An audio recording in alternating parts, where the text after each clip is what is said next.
We're just gonna wait a few more minutes. That way we can wait for more people to come in.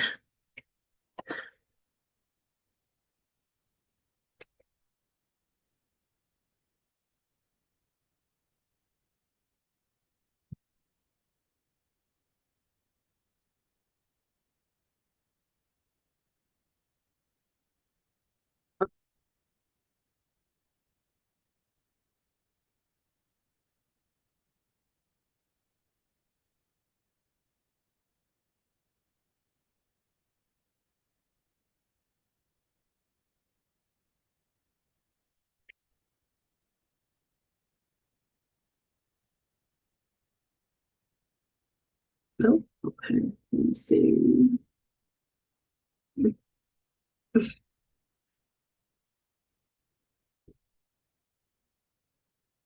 Someone secured their tickets a few minutes ago, so I'm just sending them the link.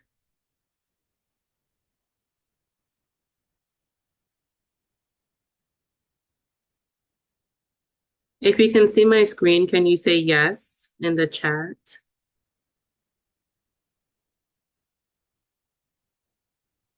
Let me see. Okay, beautiful. Thank you, George. Okay, wait. Okay, thank you, Monica.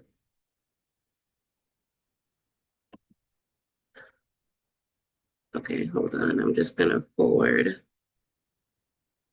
the link. We had a lot more donations this time, and some who sponsored a ticket in case someone wanted to attend.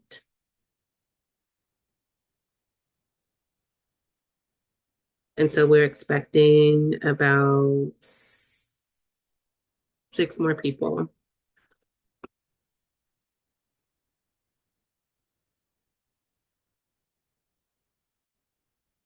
Let me message him. Hold on. Okay.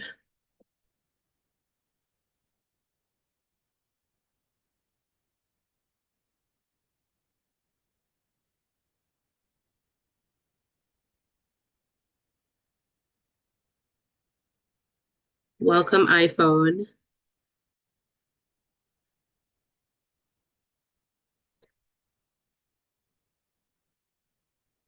We're just waiting for a few more people to come in, and then we'll get started. Feel free to use the bathroom or anything that you need. Get comfortable.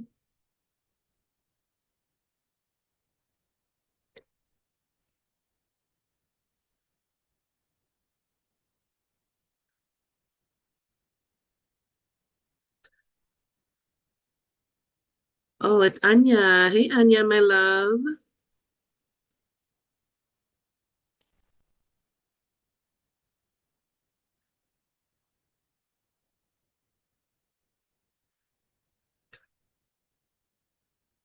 I was sharing before you hopped on that I received a lot more donations this time. And so we're expecting now 5 more people.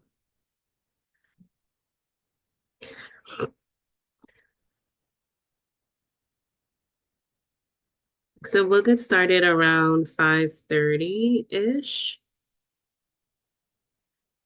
and then we'll just admit folks as they come in.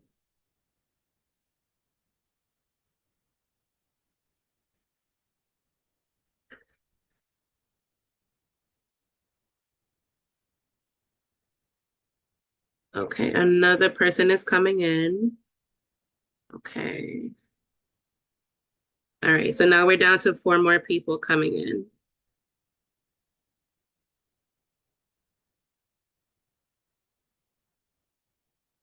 Okay, I can hear you now. Hey, girl. I was trying to figure out how to do this on my phone. And thank God I checked my email because when I purchased the ticket, it said 6:30. Oh, it did. Yeah. Mm, I feel like that's definitely an Eventbrite issue, but I'm happy that you logged on. What made you log on this time? You had the email. An email came through. Oh, the email. Okay, okay, yeah, that's Yeah. definitely an Eventbrite issue, which I have to fix for future references because another person ended up missing last time, which I thought I fixed this time, but another person missed last time because they thought the same thing. Yeah, because online it said that it was gonna be 6:30 and then your email said 5:15. So I was like, oh snap, I late. So let me join. Well, Okay. I'm glad you're here, honey. Yes. I definitely have to take that up with Eventbrite though, because I don't know why it's doing that. So weird. Because on my end it says it's fine, but anyway, that's okay. We made it. Okay. Another person is coming. I wonder. I have to fix that issue. I'm hoping I don't miss out on anybody tonight because of that same issue. Let me just go ahead and make a notice on my social media platforms. Done.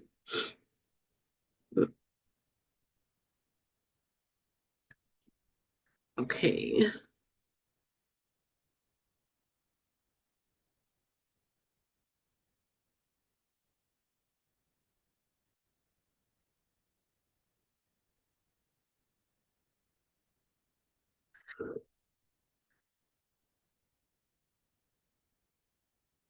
Okay.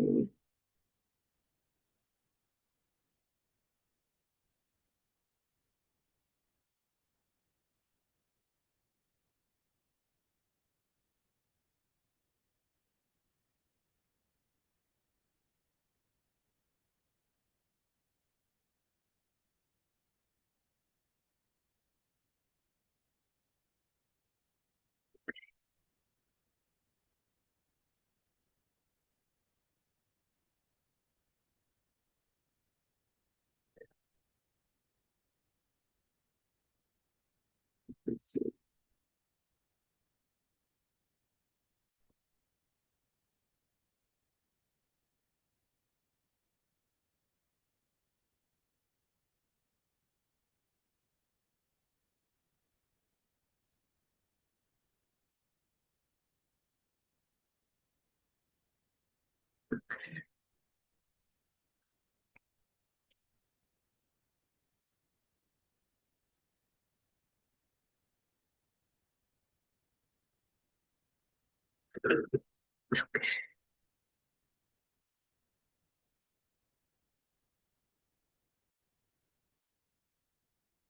Okay. I'll give us until 5:35. Another person just rolled in, and then we'll get started. Let me just make a notice here.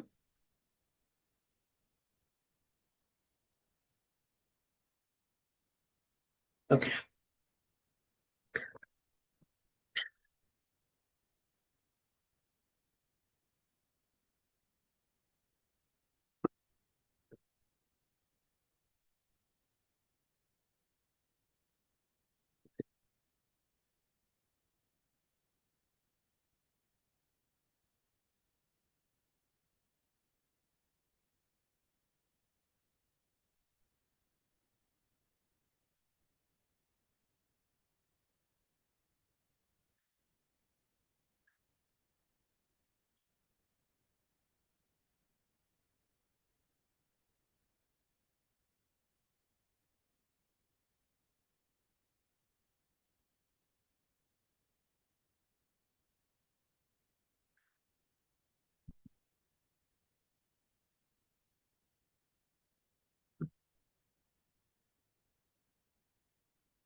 So, guys, I'm not feeling my physical best tonight. I'm recovering from a cold. So, occasionally you will hear me cough or pause. But I promise you, we're going to have a great time.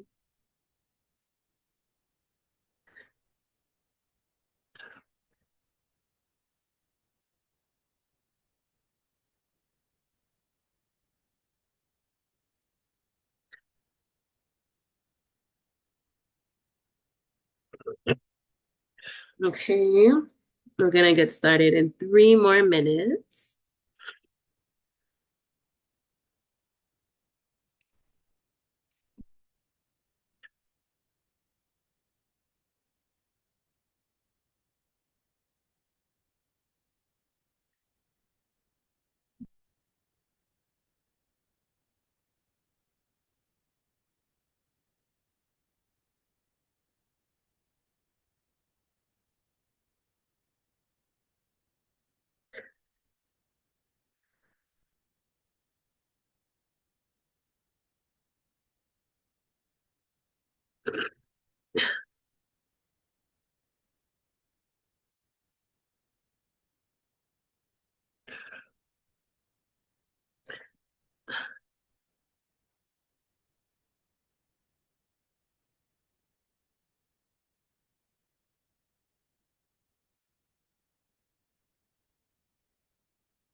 Welcome, Ruben.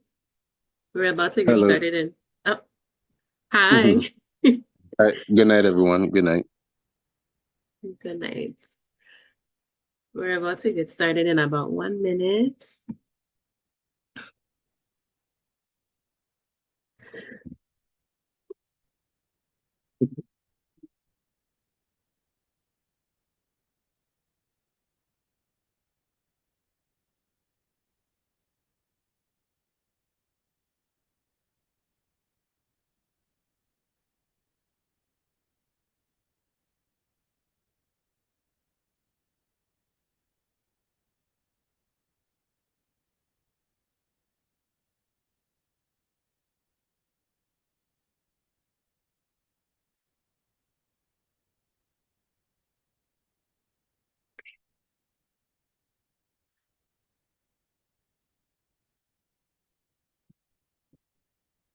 All right, it is time. It's 5:35, and I want to first welcome everyone here tonight to Together We Heal, Reimagining Community Beyond Violence. Firstly, and first and foremost, thank you for your time, your presence, and participation today. Your engagement and dedication are invaluable in creating a meaningful experience this evening.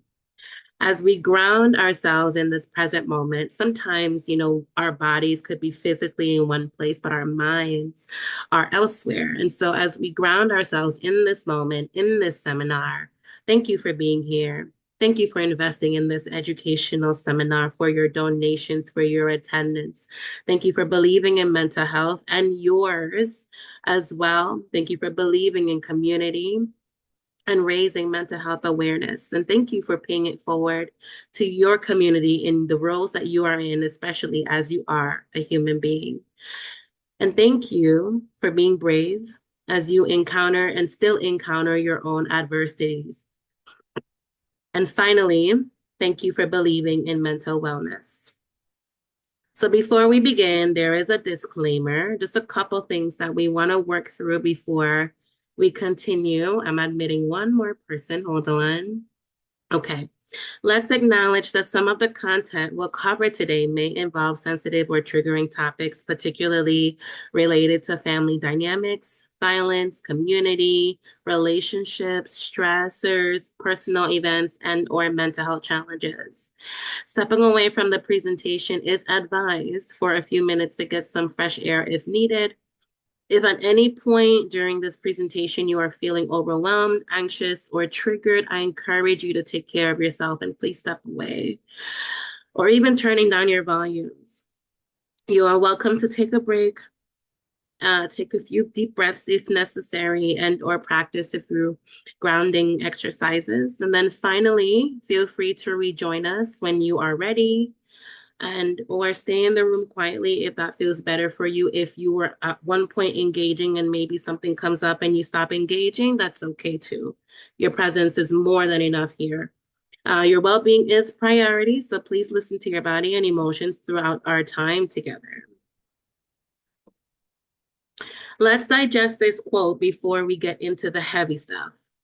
And I love this quote because I feel like it's something that we have to remember as we navigate this presentation, but really when we leave this presentation and we have to get back out there to the people who we love and those who we encounter every day, whether at our jobs, at our schools, etc.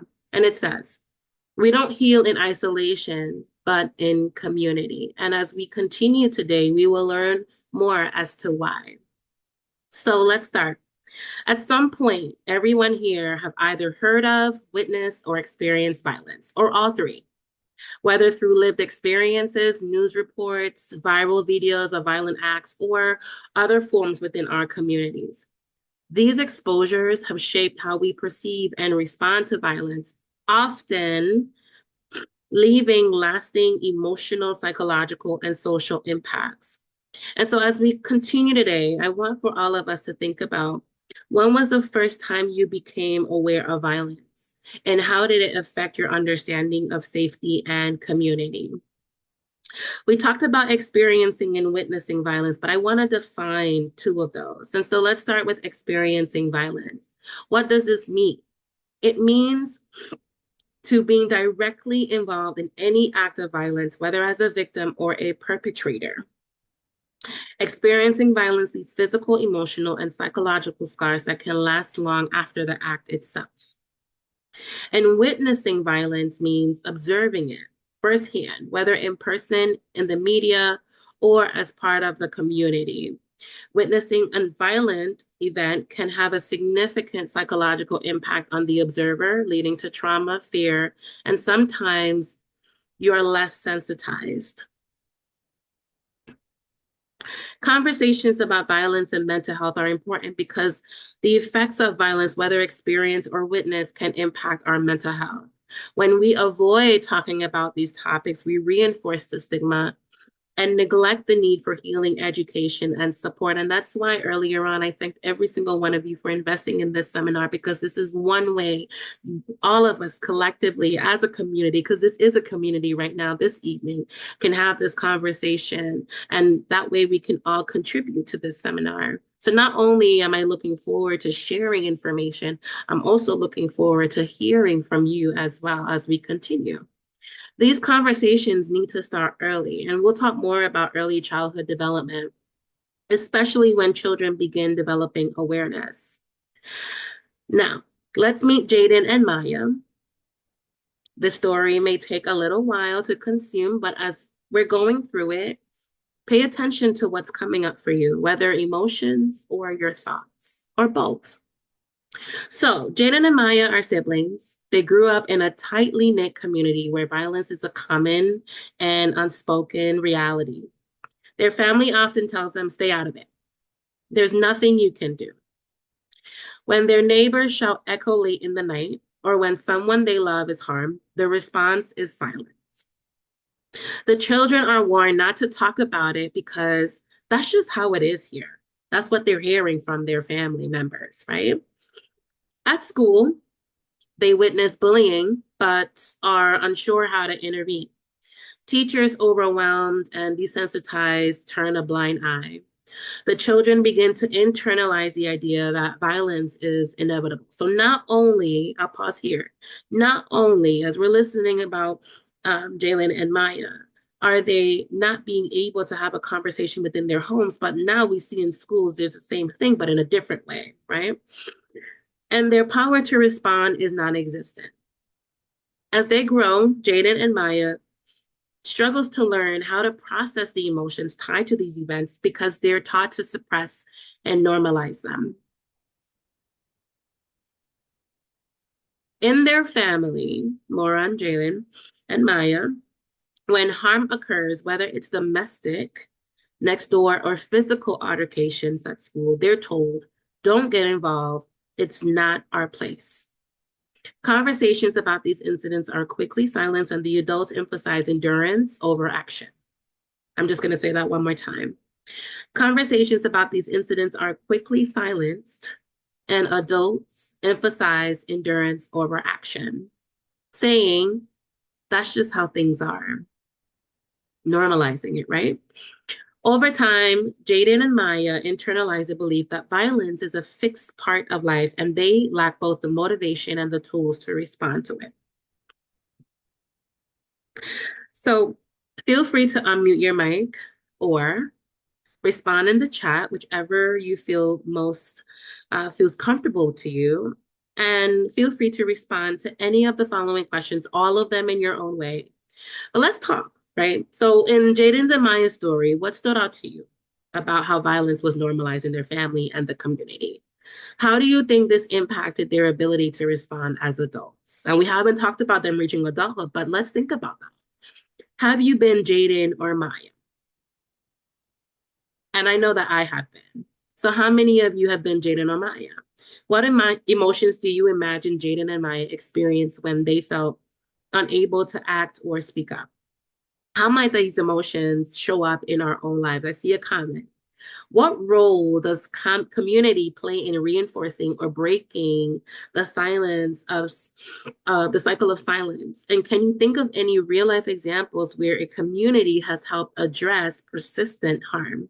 All right, let me take a look at the comments. I have, yes, Ruben. Yes, same. Anyone else would like to add? Have you been Jaden or Maya?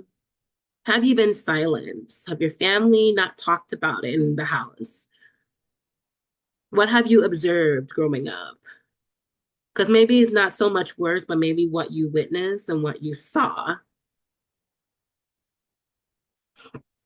What emotions do you imagine they're feeling? How would you feel when you're not able to act or speak up? Even though in your body, everything in your body tells you like, okay, this something is wrong here. And how might these emotions show up in our own lives? I'll give us 2 minutes. You can respond verbally or in the chat.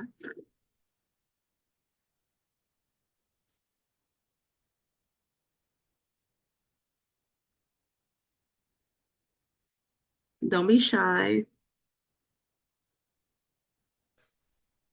But try not to be.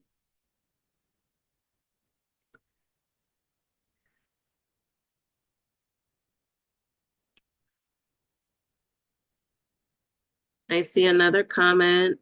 Orlean, you may feel guilty. Yes. Yes, absolutely. Absolutely. I know I've been there too. Like you feel like you want to do more, you can't do more. You're struggling to understand what more you can do, what resources are there. I've been there. And that's primarily the reason why I'm hosting this seminar.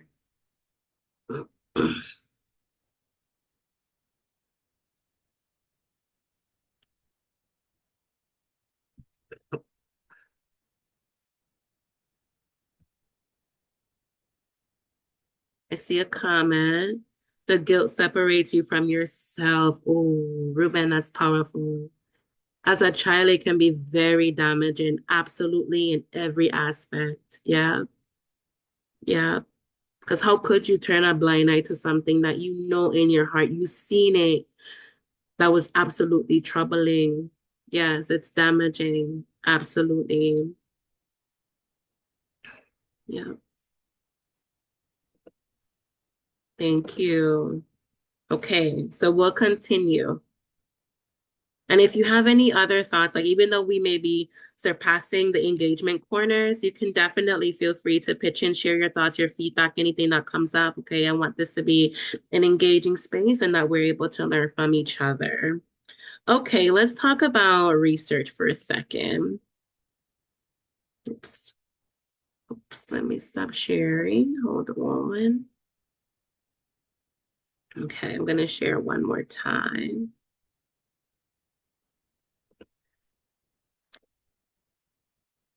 Okay. All right. So research shows that children as young as 3 can start to notice and internalize the dynamics of violence, whether it's physical, emotional, or even verbal. And why is that?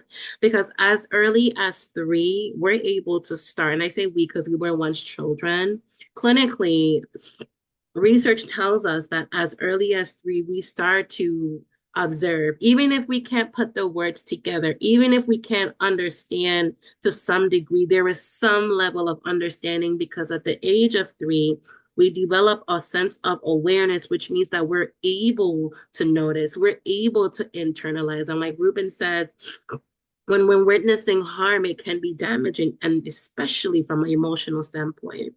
So by normalizing these conversations early, we equip future generations with the tools to respond and heal from violence in healthier, more informed ways.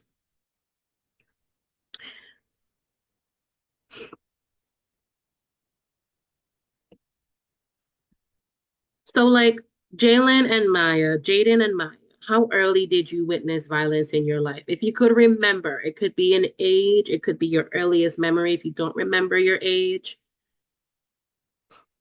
reflect on how this has shaped your perspective on violence today.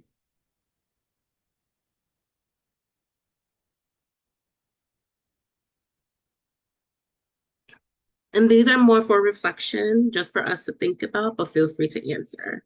Second reflective question. Did you have someone to guide you in how to respond to violence? What did your family say when violence occurred within your household? And if so, what did they teach you? Or what did they not teach you?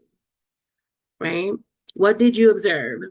Did your family talk about it? If not, how do you feel that absence impacted you? And how did their responses or lack thereof affect your understanding of how to handle violent situations? Did we have someone? Did you have someone teaching you how to respond, or that wasn't taught? And so as you developed on your own and you were emerging into adulthood and you were able to grab onto more tools, Did you have to learn more about responding to violence and even understanding violence on your own? And three, how did you respond to violence growing up? Did you feel equipped to handle the situation outside of your home? Why or why not? Connecting with children and the community. And I like talking about children because, well, we were once there, and also there's going to be a next generation of children whom we are in contact with or will be in contact with. And so we have to really take a step back to understand the role of children, including our own moments when we were children. So the process of teaching children about violence should begin as early as possible, as we learned, right? Especially as they begin to develop an awareness of the world around them. At the age of 3, children can start recognizing certain behaviors, reactions, and emotional cues that are indicative of violence, right? So I love to give the analogy or the example of, like, if a child, and we know children are exciting, they're excited, they are the kind of folks that we wish we were eventually, because they were super brave. They're super brave, and they're willing to face any and anything, even if us as adults, we know it's problematic or it's dangerous to them.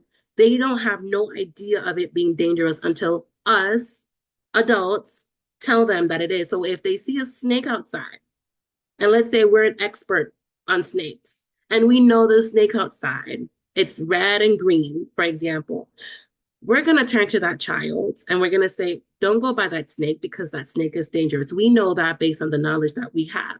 But when I talk about children being brave, I talk about when that child steps out the door and see a red and green snake, that's all they see. And they're going to move towards it, and they're going to move towards it without any idea that there is something dangerous about the snake until someone tells them. So when the child now witnesses the mom or the dad getting anxious or frightened or afraid, then what happens is that that child then learns that, okay, when we see a snake that's red and green, we're supposed to be anxious or afraid, right? So remember that, right? At the age of 3, children can start to recognize certain things. So violence, whether experienced on an individual level or witnessed in a broader community context, is not isolated. The two often intersect in complex ways, which we'll get into shortly. Individual violence can lead to community violence by creating cycles of trauma, fear, and instability within a community. And the last reflective question for now, do you feel like you have the tools to respond to violence now? And if not, what tools do you feel you need in order to respond effectively? Community violence, just a little bit about this, can affect individuals, especially those directly to or involved in violent acts, which maybe all of us know by now, perpetuating cycles of trauma and aggression. These interactions are interwoven and show how violence, regardless of scale, can be contagious, amplifying harm across both personal and collective spheres. And so essentially what this is saying in a nutshell is that our individual lives play a role in our community. You know how we're supposed to know? Because we're all community members contributing to a community. That's what makes even the term community, all of us right here. And though we may not be in the same community when we leave here, we're still contributing to our communities when we step out in the door. By creating open spaces for children to talk about what they see and feel, like the guilt some of you had mentioned, and modeling how to process those emotions in a healthy way, we can reduce the long-term impact of violence on their mental health. Yes, they can. As adults, it's essential for us to reflect on how we are taught to respond to violence and how that has shaped the way we view and process violence in our own lives. And so when we talk about children, when we are engaging with the youths, right, and we're having conversations with them, whether it's through our own community, strangers or brothers or sisters, etc., right, it's recognizing that there is a role that we have as adults, and it's to share information. And it may not have to do anything with what is happening at the time, but just sharing that information as an FYI is always crucial. So the power of normalcy and its impact. The normalization of violence holds immense quiet power in Jaden and Maya's lives. It convinces them, right, as we learn based on this story, that not acting is safer indirectly, though no one has said that, because they weren't given the tools to navigate when violence occurs and everyone is turning a blind eye. It says indirectly that not acting is safer. It's easier and even expected. And so what happens is that, well, okay, it's safer, so I'm not going to do anything. Emotional suppression becomes a survival mechanism. How many of us here have witnessed something pretty traumatic and we know it's traumatic, things that we should not have witnessed? And then we go into survival mode. And maybe we were raised in communities where we often saw violence. And so instead of relaxing when we walk into our neighborhoods, we're tense. We feel it in our bodies. We're feeling anxious and worried that something's going to happen to us. Or maybe neighborhoods you've heard of, right? That you know is maybe perceived as unsafe. And we already automatically go into that neighborhood feeling anxious or nervous, afraid, right? Survival. So they bury their feelings of fear, anger, and helplessness, unaware of how these unprocessed emotions will impact them as they grow. Because if we're not helping our kids to voice, or even ourselves to voice how we feel about something, especially in terms of violence, we're saying, well, we're not going to honor how we feel about them. So what happens when they become adults? As adults, Jaden hesitates to act when a colleague at work is mistreated. And as we're continuously reading this, you guys, I want for us to pay attention how things that develop in our childhoods can manifest in so many different ways when we become adults, and it doesn't have to exactly be the same. Look at what happens when Jaden goes to work.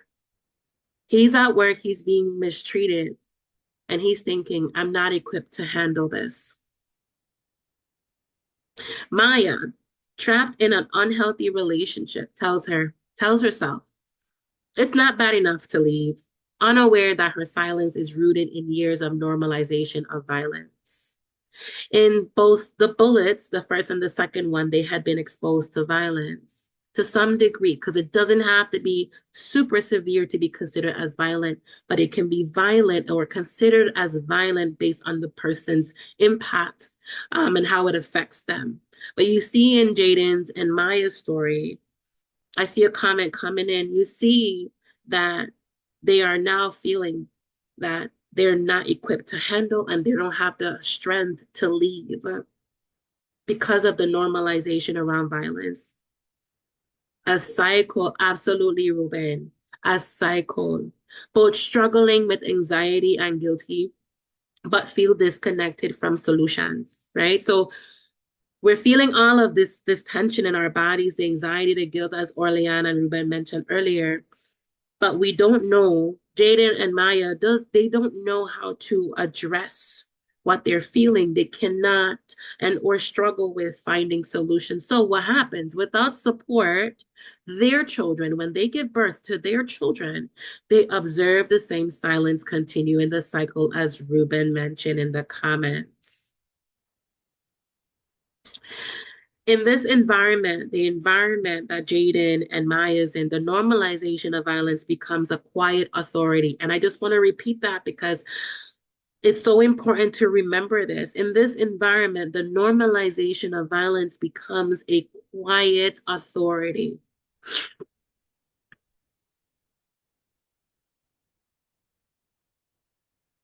So to be silent became more dominant and more important in this aspect than it was to speak up, than it was to respond.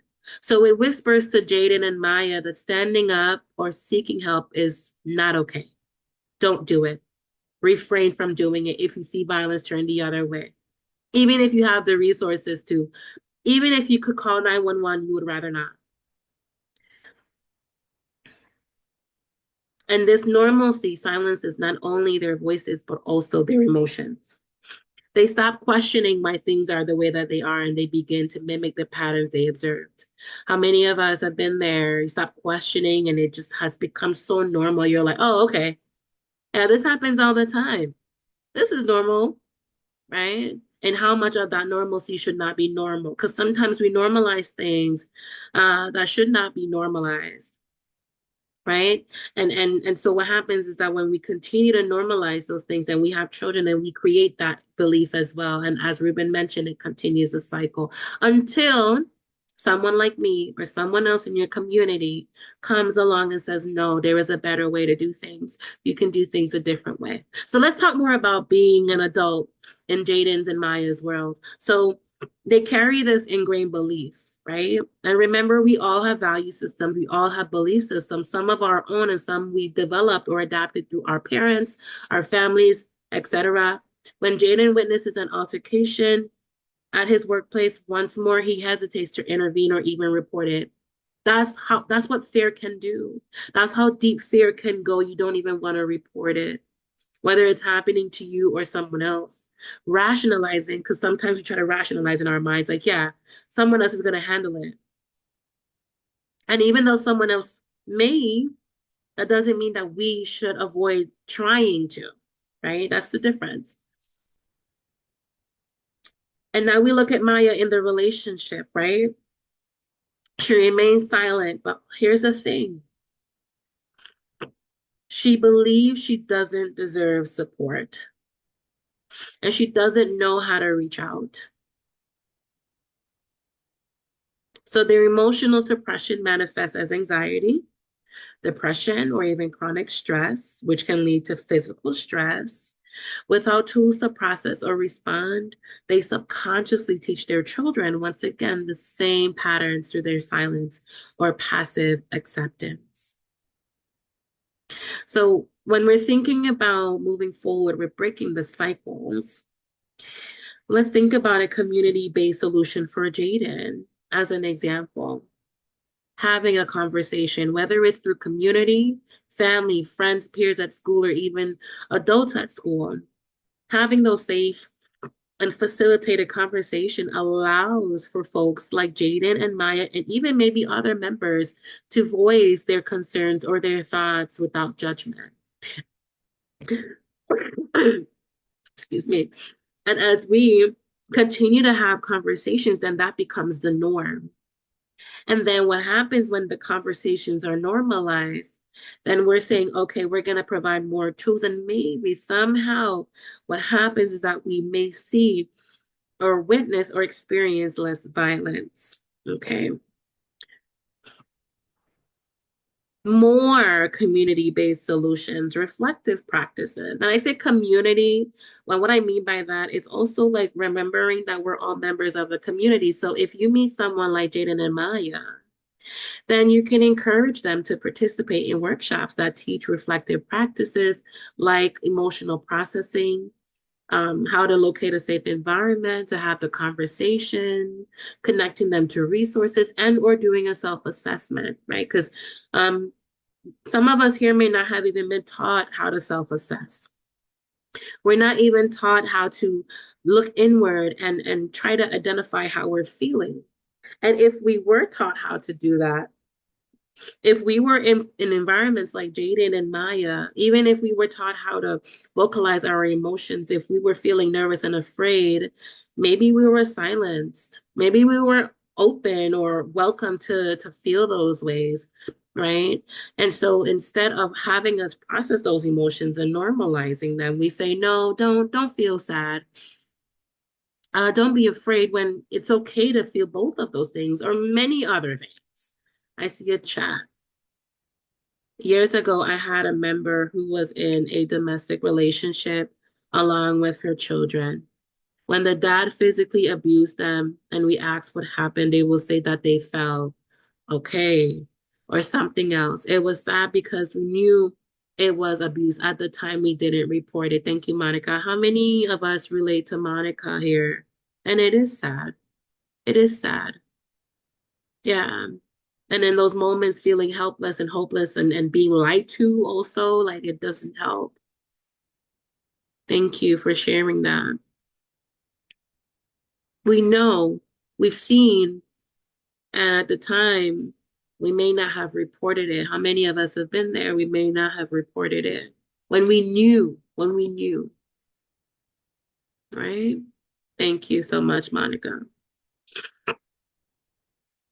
Addressing violence from an early age and building resilience within individuals and communities requires an intentional commitment to normalizing these conversations, strengthening collective efficacy, which we'll talk about what that is shortly, and providing the necessary tools for healthier coping strategies, right? Some of us were not taught to cope with the things. We were just kind of like taught to get over them and to move on and pretend like nothing happened, even though maybe things were happening every single day that was remotely violence. So, what does this look like in action when it comes down to Jaden and Maya? So, looking at the brighter side here, when Maya encounters someone else in distress, she learns to balance helping with boundaries. She realizes that it's okay to pass the responsibility to someone with more expertise, saying, I may not have all the answers, because some of us may not have all the answers, but we will try. The goal is to try. But I will connect you with someone who does. So we see Maya taking action. Even if it's not her directly taking it, she's still taking, right? This ensures she's done her best without overextending. And sometimes we may experience something or witness something that bring up a lot for us. That's traumatic for us too. And so we may be in a place where we freeze. And that's a typical response to trauma. We freeze, right? And so it's recognizing that it's okay to also say things like, okay, this is a lot for me right now, but I will connect you to someone who will take care of you. And that's okay. That balance that Maya demonstrated in this scenario. And then Jaden, right? Jaden too gains confidence in seeking out local advocates, mediators, or mental health professionals to address situations beyond his capabilities. Through this process, they both contribute to the broader change without carrying the entire burden alone. Remember the quote that we entered with, right? We need our communities. We need each other, even if we think that we do not. Even if someone had told us that we've always took care of things by ourselves, we need each other. Because if someone doesn't have the tools or the resources, if I don't have it, I know I can surely call my colleague and ask them, hey, can you help me with this? And it doesn't mean that I'm stupid or I lack thereof. What it means is that maybe this person is more advanced and I need them. And it's recognizing my own limitations. And I feel like with limitations comes humility. And it's saying, like, well, you know what? I need support in this. And it's also equally being okay with asking for help. So cultural shifts through generational action. So Jaden and Meyer teaches their children to navigate violence with courage and clarity. So instead of silence, their home becomes a place where discussing emotions is encouraged and taking steps, even small ones, is celebrated. In doing so, they pass a new mantle to the next generation, one of empowerment, accountability, and hope. And another community-based solution could be empowerment through connection. Programs promoting collective efficacy can show Jaden, in addition to the work that they are already doing, this can show Jaden and Maya how small actions like reporting, seeking resources, or even speaking up can create larger ripples of change in their community. So why is collective efficacy important for Jaden and Maya and all of us tonight? What is it? It is a community shared belief, and maybe some of you are familiar with this, in its ability to maintain social order, prevent violence, and ensure the well-being of its members. This concept highlights the importance of social cohesion. So for us to be together and work together, trust and the active engagement of community members in collective action, right? And so my goal tonight is not only do you receive education, but also actionable items, whether it is through you or maybe passing it forward to someone who can maybe alongside you allow for there to be actionable items within our communities or the communities that you're serving in. When it comes down to collective efficacy and its role in violence prevention, it looks like when communities work together to support each other, they intervene in violent situations. And they foster social norms that are positive and normalized in a way that people feel comfortable in having these conversations and taking actionable steps. High levels of collective efficacy make it more likely that individuals will intervene when violence occurs. And more importantly, they set up systems of support that allow for the healing and restoration of all involved. Now, there's high levels of collective efficacy, and then there's low levels. And what does that look like? And as I'm reading, think about your community. What level of collective efficacy do you feel like your community possess? And it may not be completely low or completely high. It might just be both. So when a community has low levels, its ability to respond to and prevent violence is significantly weakened.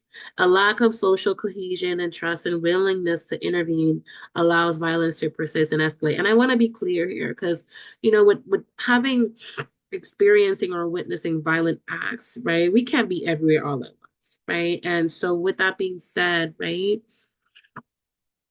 violence or violent situations or violent acts are unfortunately inevitable, right? And we can try our best to prevent it from happening through seminars like these and other community-based solutions.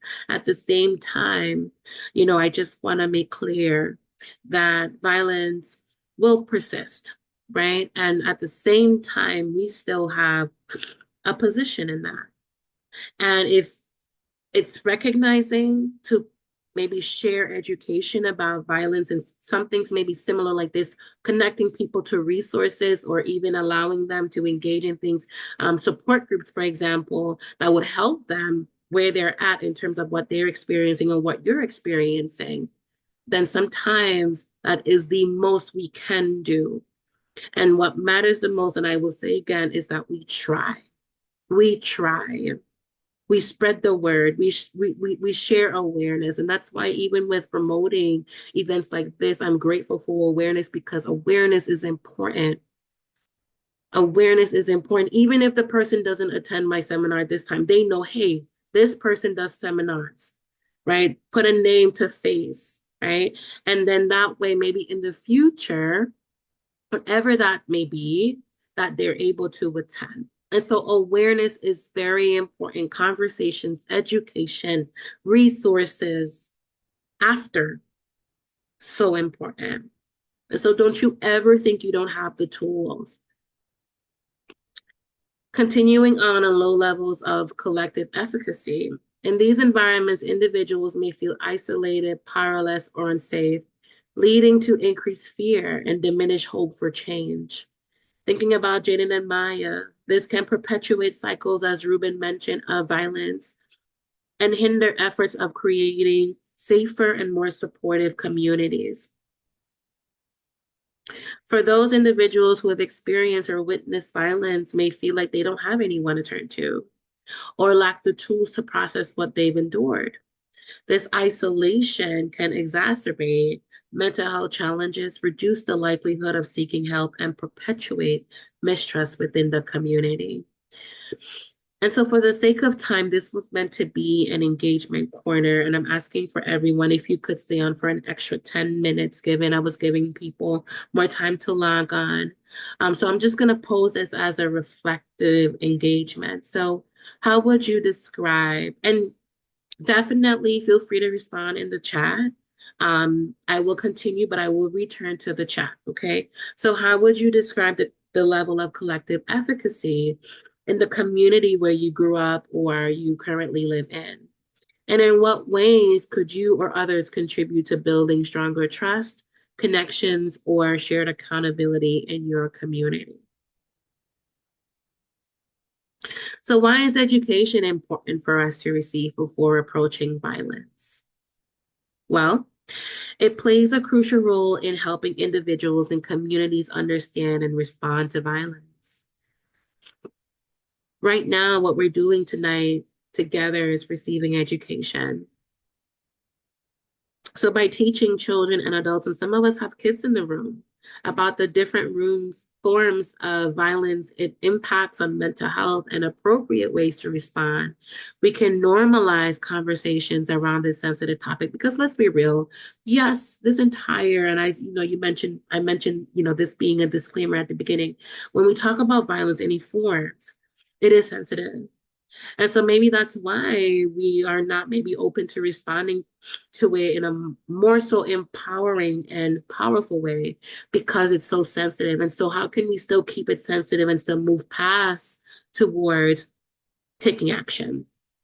Schools, community programs, and families can provide tools such as emotional regulation, conflict resolution, and effective communication skills that empower us to respond and our children to respond thoughtfully and proactively. Education can also help dismantle harmful stereotypes, reduce stigma around mental health, violence, conversations about either, and encourage people to seek help when experiencing or witnessing violence. By incorporating these lessons into early childhood education and continuing them throughout life, we create a culture where addressing violence becomes a conversation and shared responsibility. So now you're looking at your son, your daughter, you're saying, "Hey, honey, this is what I need you to know." And then they're going to go to school and they're going to witness bullying, maybe by a peer or a friend. And they're going to be able to say, "Okay, this is not okay." Right. And that's how we're able to pass those things forward, the education forward, with the goal in mind for it to be actionable. Right. And so what happens in that scenario, instead of your son or daughter being afraid or ashamed or feeling guilty, they're feeling empowered because by giving them the tools that they need as they grow, they're able to say, "Hey, this is not okay." And even if maybe interfering with maybe someone getting bullied, they can know that, okay, if you don't feel like you need to intervene or you can intervene, then you can get an adult, right? That is still an actionable item. Okay. Get an adult or several adults. The consequences of lack thereof, right? And I think that we may resonate with some of these, right? In the absence of education about violence, individuals and communities are often left to navigate complex and harmful situations without the tools. What happens? It leads to mismanaged responses or no responses at all, fear of intervention, and perpetuation of harmful cycles. And so, without an understanding of violence and mental health, people may resort still to silence or avoidance, further isolating those affected and allowing violence to escalate unchecked. It also leaves children and adults vulnerable to misinformation, which we'll talk about shortly, perpetuating myths and stereotypes about violence that hinder effective dialogue and action. For example, without guidance, individuals may internalize blame or adopt maladaptive coping mechanisms, which can exacerbate the psychological impact of violence and contribute to long-term community harm. Engagement corner. Feel free to respond in the chat or unmute your mic.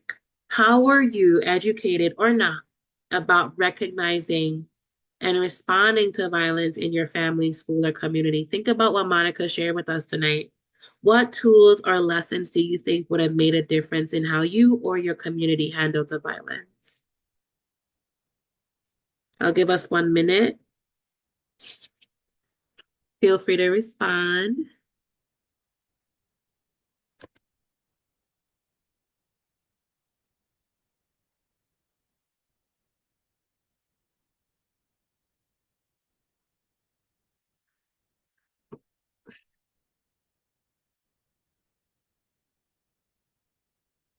Were you educated about responding to violence? What did you observe? Did your friends teach you? Because it doesn't have to exactly come from family. Did you have to teach yourself? Are you still learning? Because it might still be a journey in the moment.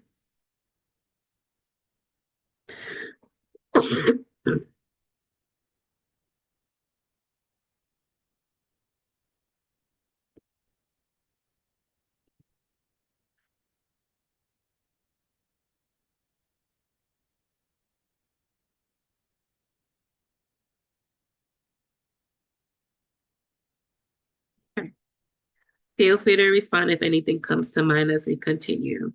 All right, so snitches get stitches. Let's talk about it. How many of us know this quote? How many of us have heard it be told to us? And how many of us have shared it to other people?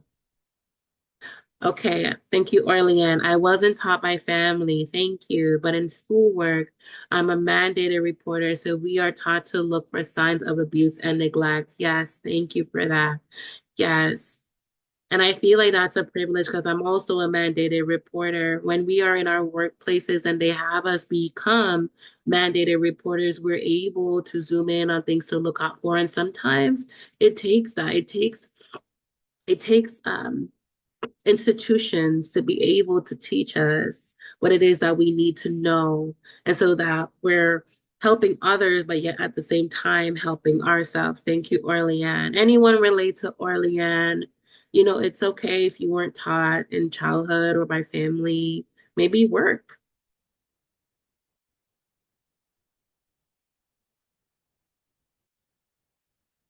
I remember before I became a mandated reporter, there were some things I didn't even realize I needed to look out for until I became a mandated reporter and I'm seeing clients and I'm seeing kiddos. And I'm like, okay, that's necessary. And I could see why and the psychological impact. Yeah. Someone said something, Ruben. Yes, growing up in Boy Scouts. I'm so glad you were in Boy Scouts. Really helped me manage my emotions and also gave me something to aim after because of what we learn as far as family, not at all, right? I see a pattern here, right? And also within my family as well, right? Not being taught how to respond. Absolutely. How many of us relate to that? And growing up in Boy Scouts and maybe something related to Boy Scouts growing up where you were able to manage your emotions. Anyone else relate to Ruben? And sometimes we need those communities like Boy Scouts. Absolutely. And sometimes it really does take stepping out of our family structures to get what we need. And it's learning to be okay with that. I know like society tells us that like, you know, we should be dependent on our families from early on. Like we're taught that. But at the same time, it's also okay to not have learned from your family and to have learned externally. Or like Orleana and myself through our institutions, our school, our work, or like Ruben from Boy Scouts. How many of us went camping and learned tools, right? Tools that maybe our families did not provide for us. So feel free to continue to engage with me. Let's talk about snitches get stitches. I know that this is a pretty popular lingo because we use it so commonly. I've heard it before. I can't tell you how many times I've heard it, right? And also how many times you guys have heard it too. So growing up around violence often leaves a profound impact on individuals, as we learned so far. It becomes normalized when the environment doesn't actively address it or question it, right? So how often do we turn a blind eye? You know that thing deserved to be questioned, but like you didn't question it because you're like, oh, okay, no, I don't know. And then you leave it alone, right? But you know it was deserving of a question mark, right? Perpetuating cycles of silence and inaction. So here's how this dynamic plays out and what we can do about it. George wasn't taught by family or friends, but have learned some valuable skills from bosses and supervisors at work. Absolutely. Yes. Yes. Stepping out of our family and our close friends and learning beyond that scope. And that's how we grow as people. For those who came on a little bit later, I am recovering from a cold, so bear with me as I cough throughout. Okay, so indirect lessons, right? Snitches get stitches. Come on, you guys know what that means. When you hear it, you know. Okay. And similar phrases deter individuals from speaking out, even as witnesses, right? So in snitches get stitches, what we're learning here, if you talk, something is going to happen to you. Something very dangerous is going to happen to you. And then silence in this scenario is seen as a form of self-preservation. So we want to protect ourselves, right? That's what happens. If I'm going to get stitches, oh no, I'm going to be silent, right? Especially when safety feels uncertain, okay? I see another message coming in. Some people are scared to say, yep, Absolutely, because of retaliation. 100%, 100%. Very true. How many of us feel that way, right? Violence is sometimes glamorized in certain cultural contexts, making it harder to challenge its presence. Right. So when we think about normalizing violence in our communities and we're not saying anything and we're like, oh, this happens all the time, we're essentially glamorizing it. And I know that maybe that term is powerful and maybe you wouldn't use that term. When we think about glamorization, we're glossing over it, right? We're entertaining it, right? Or that we're not viewing it as a problem. And so instead we're like, oh yeah, that happens all the time. Like people die on that block all the time. And you're like, well, a person who has not experienced that would be looking at you and looking at me like, well, why are you saying that's so normal? And why are people dying on that block all the time? So I hope you're getting what it is I'm putting down, right? In many communities, violence becomes so routine that it feels inevitable. Statements like, this is just how it is, or mind your business, or how many times we've been told mind our business, and how many times do we tell ourselves this is not my business, and so we don't even bother, right? Creating a culture of resignation. I see another comment. Some people, yeah, sadly, it became a norm. Absolutely, absolutely, yes. So some things, right, Monica, you mentioned it. Why don't we respond to violence? Why don't we feel confidence? And for some of you, attending my seminars before, you know that we have to talk about the root before we come to the solution. And this is why, because we have to talk about what is preventing us to really take action, right? Things that come up for us. Fear, concerns about retaliation. Thank you, Monica, for beating us to it. Or becoming a target. Confusion, don't know how to intervene, lack of awareness. People may not recognize the early signs of violence or understand their options. Normalization, which we've been talking about this evening so much. Seeing violence regularly can desensitize individuals to its seriousness, right? People are dying on this block all the time, right? And it's so normal. Avoidance. People may assume someone else will step in, so we don't. This is called a bystander effect. Maybe some of you have heard the term. Mistrust in systems, which is another one, okay? Especially for my Black and Brown communities, okay? And how often we've been seeing in the news that when we call upon our system and whom we should trust, we're the ones who end up dying and we're innocent, right? And I know that's scary, right? Speaking of trauma, right? And so a lack of trust in law enforcement or community leaders, especially community leaders, which we maybe have seen and felt disappointments coming from, can make us feel hesitant to report or seek help. So here are some myths versus reality. Reporting violence would make you a target, right? How often are we fearful of reporting because we think that often, or maybe indirectly, we were taught that you become a target, so we don't report at all. And so, with what happens in reality, many reporting systems offer anonymous, anonymous portals to protect individuals from retaliation.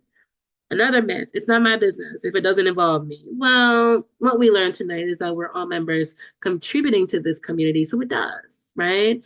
And so violence impacts the entire community, not just direct, but not just those who are directly affected, but through fear, instability, and lost opportunities, or even lost hope.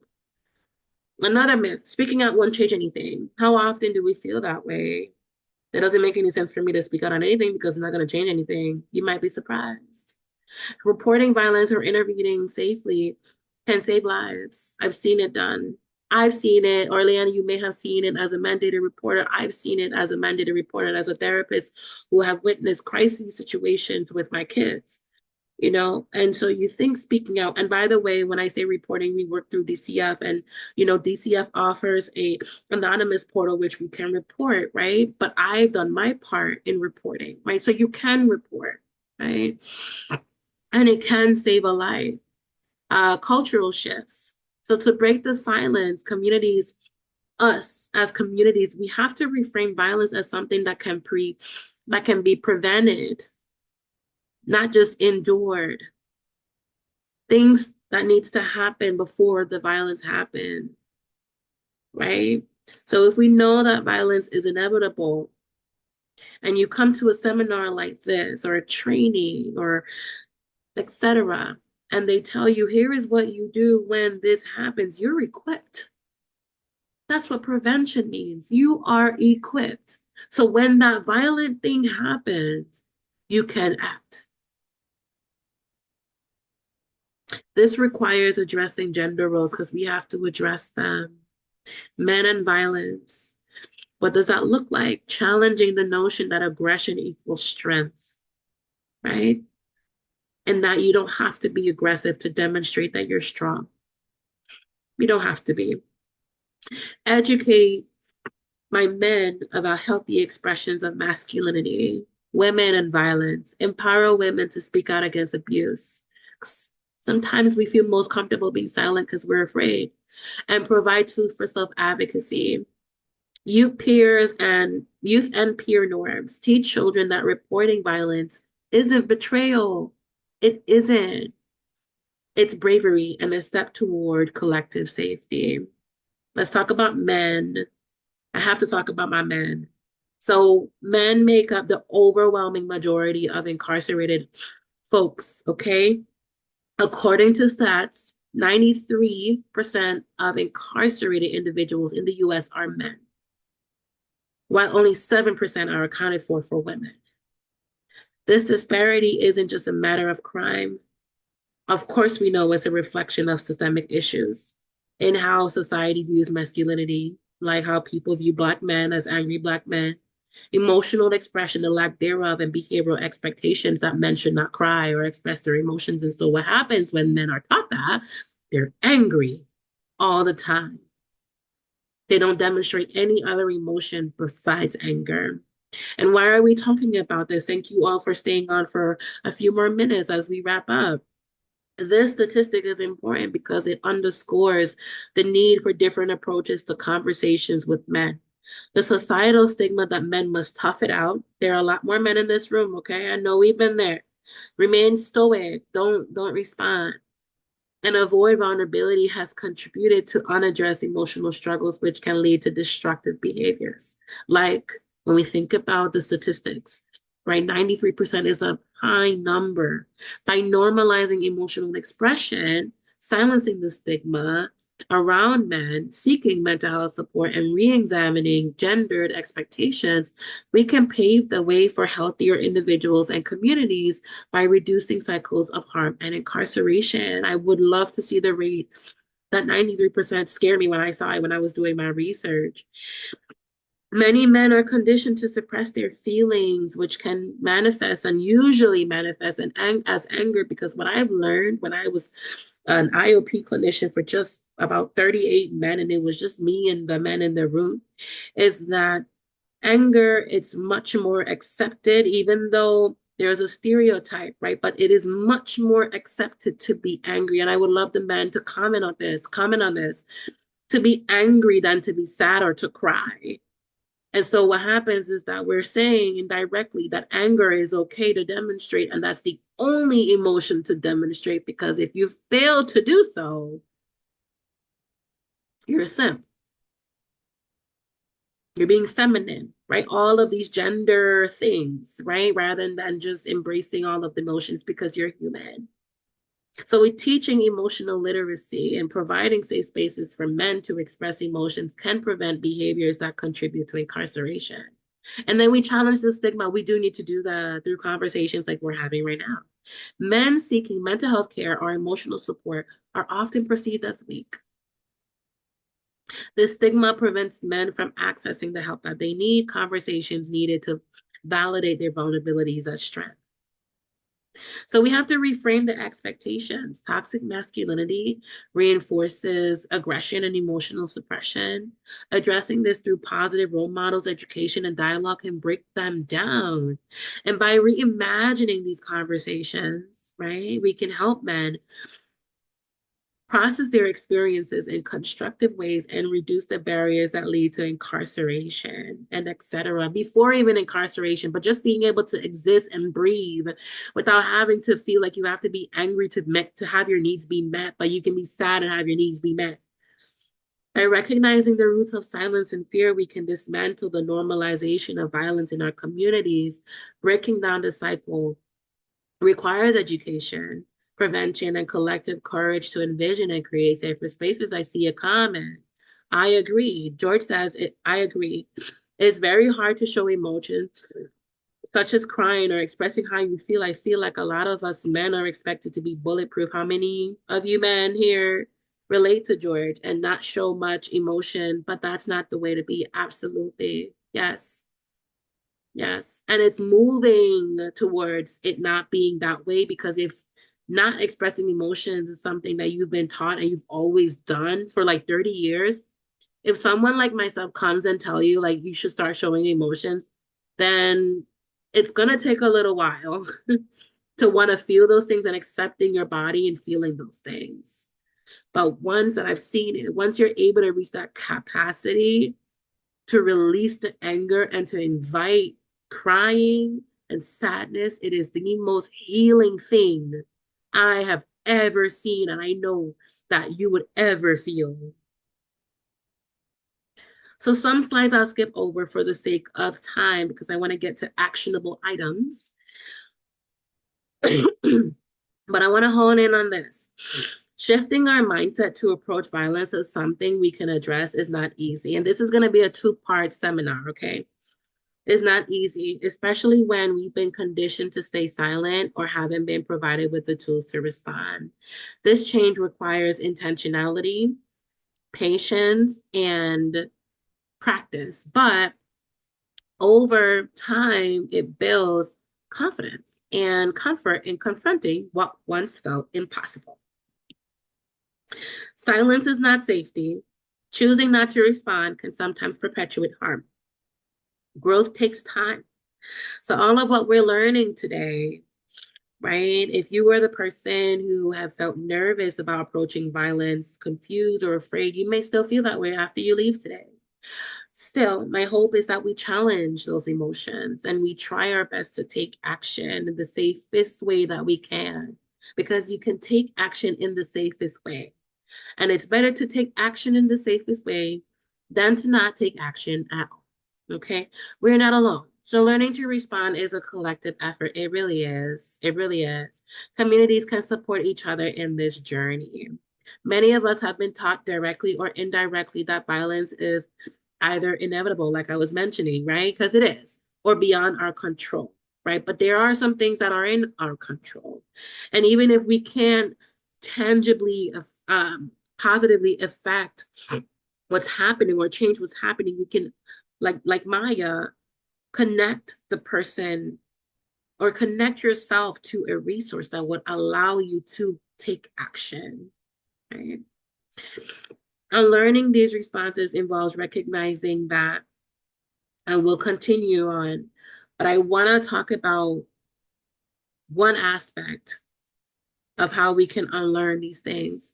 So maybe some of you have learned of or have been taught of what the growth mindset means versus the fixed mindset, right? And you will see on either side, there are two brains or two bodies or heads. One is a growth mindset and one is a fixed mindset. And whenever we're faced with violence or we're faced with problems, I want to invite all of you to say, instead of, I'm not good at this, or I don't know, is try thinking, what am I missing? What can I do? Right? Instead of saying, I give up or I don't have the tools, say, I'll use some of the strategies we've learned or I've learned, or I'll do some research, right? Or instead of saying this is too hard, say this may take some time and effort. And sometimes we have to be reminded that even when things are hard or we feel like it's out of our control or out of our hands or fingertips, it's recognizing that there is still something that can be done.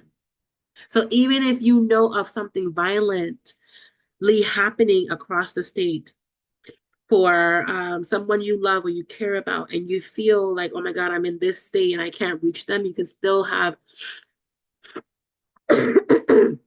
excuse me, you can still have an online way to connect that person to what they need, or have someone come by their house to do a wellness check. You can call the number online in that state to see how you can get in touch with them, or for someone to get in touch with them, as an example, right? And so sometimes we're in this fixed mindset where we're like, oh my God, this is too hard. And we give up without even trying. And I always say it's better to try than to not try at all, because it's true. And even if it fails, You can go home with integrity, knowing that you tried and you gave it your best. The impact of violence of community perspective. Violence affects every facet of our society, and while its prevalence might seem overwhelming, understanding the statistics help us identify where and how we can take action. Globally, 1 in 3 women experience physical or sexual violence in their lifetime, often by an intimate partner. For men, studies show that 1 in 4 men experiences some form of violence, often in public or institutional spaces. I'm gonna pause here. Hold on. Okay. And I'm going to move our slides down so we can get to the final aspect of our presentation, given our time. Okay. And again, this will be a 2-part segment. So thank you for staying on. Let's continue and let's wrap this up.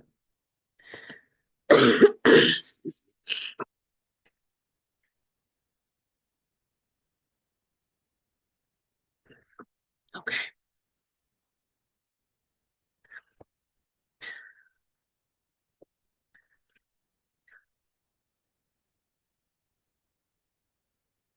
Okay.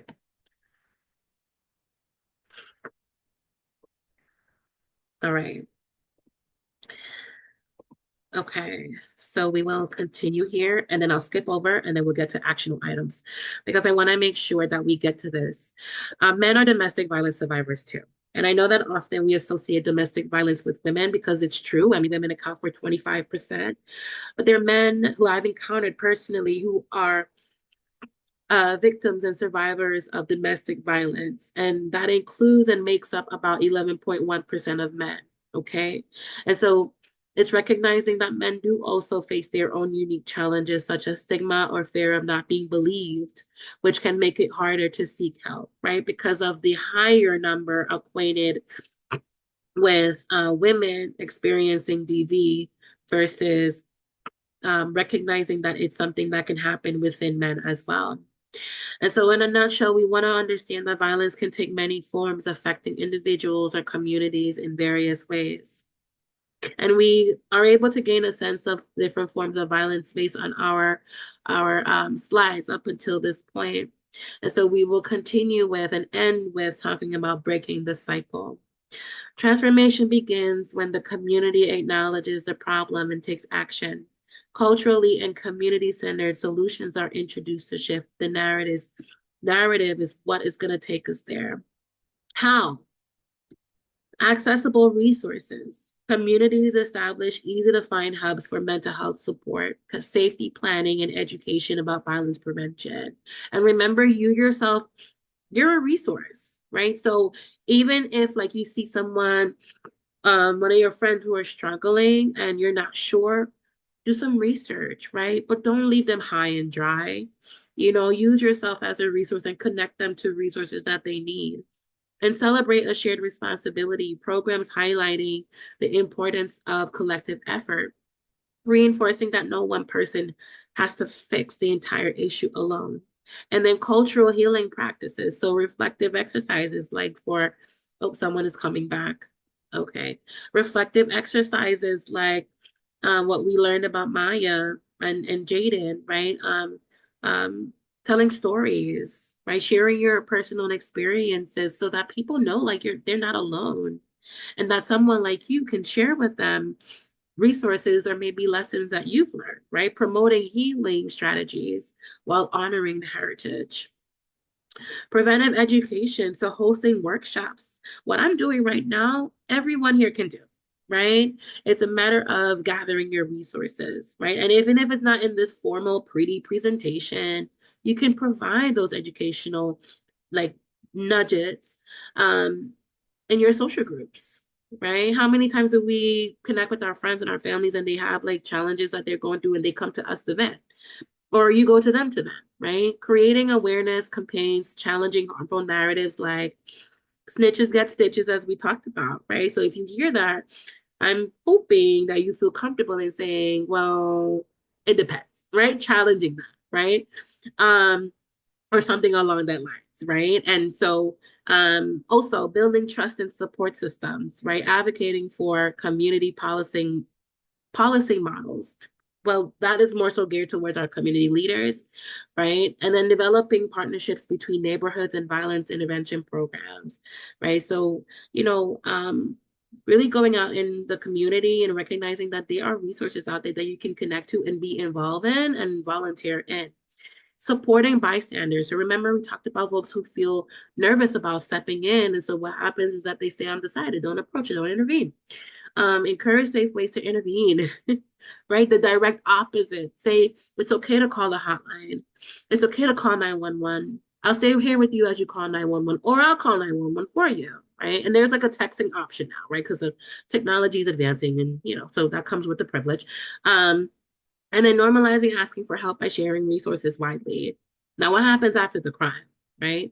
Establish immediate support system for victims and witnesses, even if you yourself are the victim or you're the witness, right? Such as counseling. Please don't ignore. If you witness something super traumatic and you know it's traumatic, you get nightmares because PTSD symptoms, it does present in our body. So if you're getting nightmares, you can't sleep, you feel anxious more than ever. And because of what happened, you feel like you can't trust yourself to go out, you don't trust anyone. It's so important to seek counseling, and it's okay. I'm a therapist. I promise you it's okay.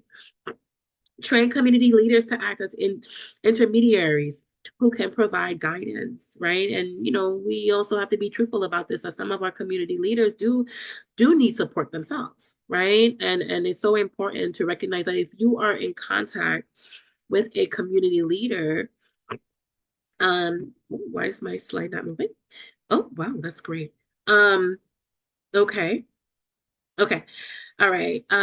If you know any community leaders in your community, then, definitely talk to them and reach out to them and, encourage them, right? Because even leaders need encouragement too, and they may not always get it right. Okay. So what else can we do? You do, right? Speak up. If you witness violence, report it safely. So snitches get stitches, right? Yet still we can still report it in safety, right? Silence reinforces harm. Let's not forget that. Educate yourself, learn about local resources and how to access them. Challenge harmful norms. So don't tell your friend don't be a rat, right? I know we've heard that. I've heard that before, right? And address that, right? And support survivors. And also, if you're a person who's always said that, or if you heard that, moving from that is going to take some time as well, right? Because you're already ingrained that you're not going to tell anybody anything, even if you know what the thing you witnessed is something that's not okay, right? Support survivors. Offer help to navigate their healing journey without judgment, right? Don't shame them. Even if you don't understand exactly what they're going through, be like, I don't know. You can be honest. You can be like, I don't know what it is you're going through. Still help me understand. I want to understand you, because what you're saying to me is important, even though I have no idea what to do, and I want to be able to help you somehow. And sometimes doing nothing and just lending a listening ear can definitely do benefit, right? And so we'll surpass these for now.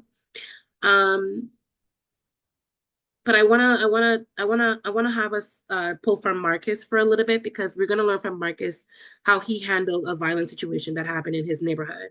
So Marcus witnessed a violent altercation in his neighborhood where someone he knows is assaulted during an argument. Though he's shaken, he decides to take proactive steps, right? So he honors how he's feeling, and then he still chose to take an action. So what happens? He contacts the local community resource center, which offer free counseling services. He meets with a therapist who helps him with processing how he's feeling, fear, anger. Then throughout sessions with this therapist, Marcus learns about trauma, right? And how witnessing violence can affect mental health. He's then introduced to mindfulness exercises that help him stay grounded. Then what we see, now he's pouring back into the community. He's paying it forward. So what does he do? He inspires others to contribute, right? He joins a neighborhood violence prevention program where he connects with others who have the shared goal like his. And then over time, his mental health improves, right? So he's doing all these things for himself, and he becomes an advocate for healthy conflict resolution. Could you imagine? That situation led to him being an advocate for healthy conflict resolution, because truly, truly, I would tell you that a lot of us struggle with healthy conflict resolution skills because of what we were taught. And we're not taught to try to work out things. We're taught to avoid them and not face them, and to just act like it never existed, even though in our bodies we feel everything about the conflict and we know we don't like the conflict. But instead of saying, you know what, I don't like this, can we not do this? We get more anger, or angry, right? And we respond to our anger versus taking a pause and taking a step back. And then he starts to have open conversations with his family and friends about emotional processing, strengthening his relationship as a man, right? So important. And so what happens is that Marcus experiences personal growth, improved mental health, and builds meaningful connections that empower him and others in his community. And this was a story about Naomi, but stay tuned for Naomi's story and Javier's story in part 2. Okay. Um, all right. And so as we wrap up, remember that the individual impact of violence looks like injuries, disabilities, or chronic pain, PTSD, as we talked about, depression, anxiety, or feelings of hopelessness. Behavioral responses, increased aggression. You're super aggressive and you know that's not like you. Everything irritates you. No one has to talk to you for at least 5 minutes before you go off, right? And they're not even telling you anything that's triggering or confrontational, but you're going off, right? We tend to see our behaviors or effects of the violence in our behaviors if we don't speak about it. And typically that's what's seen. If we're not talking, our bodies are doing the work for us, or we withdraw or avoid or re-engage in substance use, right? Community impact of violence, increased fear, lack of community togetherness.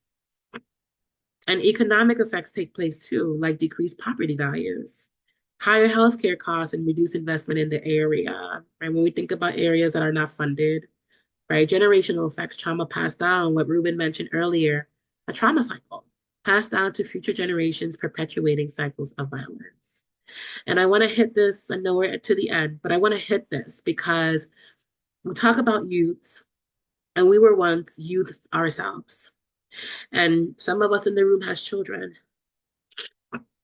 And we have to remember that we're going to encounter children in our world, and or strangers. It doesn't even have to be anyone close to us. And is to remember that gun violence is a real thing. And we see it happening within our youth. And so youth exposure to violence, particularly gun related, is a critical issue. Witnessing peers, and has always been an issue, not just now, but it has always been an issue. Witnessing peers or loved ones die due to gun violence, some of us in the room can attest to that, is not only devastating, but can leave a lasting emotional, psychological, and social scars on young people. And some of you are still with the scars now in this room as adults, if you've witnessed any of that. And unfortunately, this tragedy is far too common in areas that resemble systemic inequalities. Those who grew up in projects, right? Yeah. So we know that the reality of youth and gun violence is that there's frequent loss. When there's high rates of gun violence, young people lose friends. How many of us have lost friends to gun violence, siblings and classmates at an alarming rate? This constant exposure to death desensitizes some while deeply traumatizing others, feeling so nervous about going or returning to a neighborhood. You would never step foot in there again, right? Emotional toll, the grief and trauma associated with losing peers create a generation of youth living in fear, anxiety, and sometimes anger, especially by men, leading to cycles of violence and withdrawal. And we'll get to the origins next time, right? But just to be mindful that these are the reasoning as to what could be contributing to the violence, right? Lack of mental health resources, leaders and mentors, food access, recreational and educational opportunities. So there aren't any opportunities for our youths right now, right? That they can turn to instead of being on the streets, right? And so what happens is that right now the streets is the recreational opportunity, right? And that may sound odd to hear, but it's real, right? And so if you're not at home, you're doing the things, right? And you're getting involved, right? And so you have to remember that. And as we continue,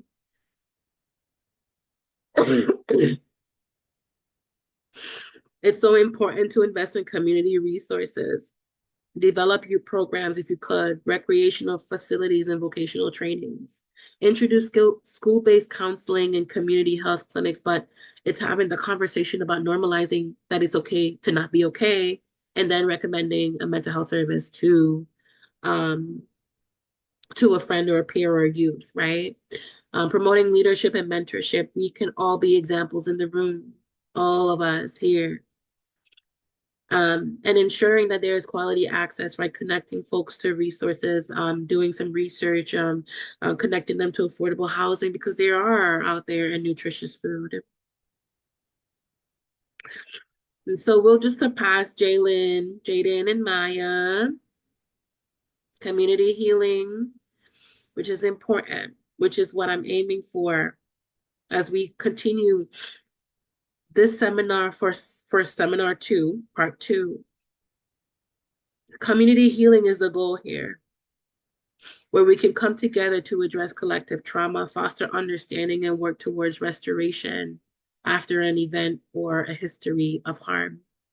To have conversations to rebuild trust and empower members and ourselves to take active roles in shaping a healthier and more supportive environment. It's not about addressing immediate pain, but also systemic and cultural factors contributing to the harm. And just for this point right here, I just want to note that it doesn't help when we are able to see them often, the violence on the news either, right? I know for me, I turn it off. Sometimes I'm like, no, I can't. It's just emotionally draining and traumatic for me, and I'm sure maybe some of you can relate, right? And so even watching the news as often and very frequent, it can cause us to be desensitized as well. And we're like, oh yeah, that happens every day on St. Croix. Oh, that happens all the time in Connecticut, and it's recognizing that like if it's okay to turn it off. It is, okay? If you take nothing else from me tonight, it's that. Please turn it off. It's okay. Um, and then continuing on with providing resources and violence prevention support and conflict resolution and empowerment solutions, right? And then, in this portion here, the goal, the takeaway from this is to recognize, and I hope that by the ending of this seminar tonight, that that violence, mental health, and community are all deeply interconnected. Because if you're not well mentally, if something happens to you that has caused you to be super aggressive, something traumatic, and then something happens to you in a community and you start fighting everybody, not because of what happened in that environment, but because of something happening before that has led to now a worsened outcome. That's why they're all interconnected.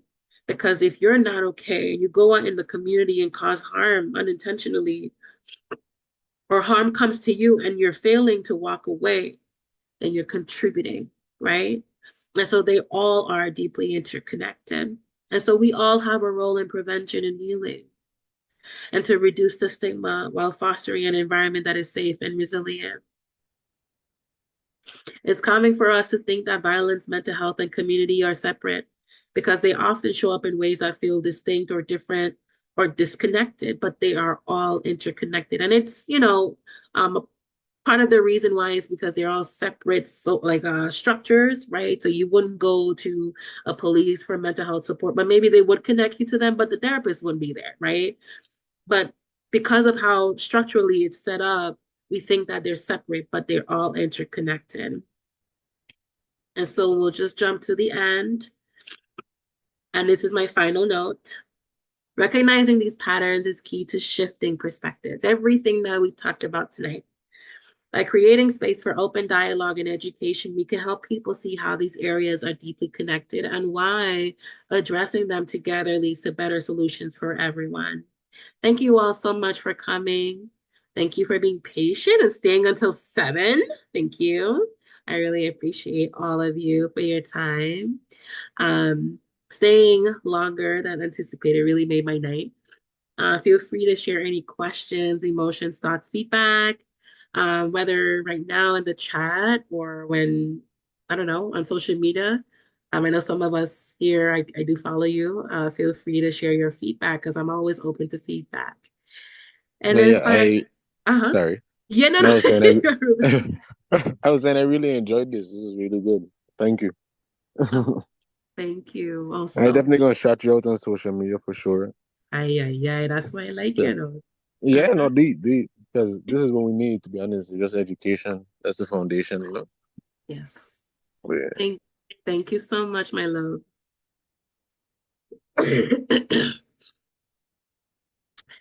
Feel free to share your feedback. I'm open. Thank you so much, Ruben. Oh, thank you.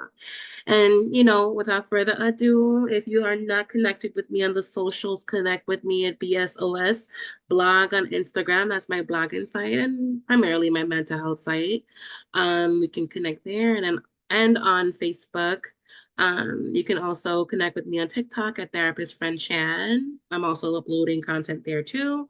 And if you are interested in consulting or mentorship, feel free to email me, but you could also DM me on socials as well. And don't forget that my book is on sale right now on Amazon entitled The Self-Service Room, based on seasons of my own healing. If you're running into any issues with accessing the book, if you're interested in, oh, Jesus, purchasing, oh my goodness. Oh, okay. Feel free to DM me, text me, call me, whatever. Okay. Have a good night, everyone, and enjoy your weekend. Oh, I see a chat. Thank you, Anya, my love.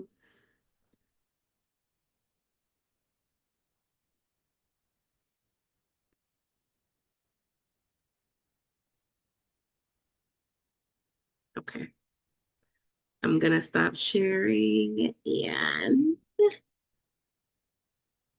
I will X out. Take care, everybody.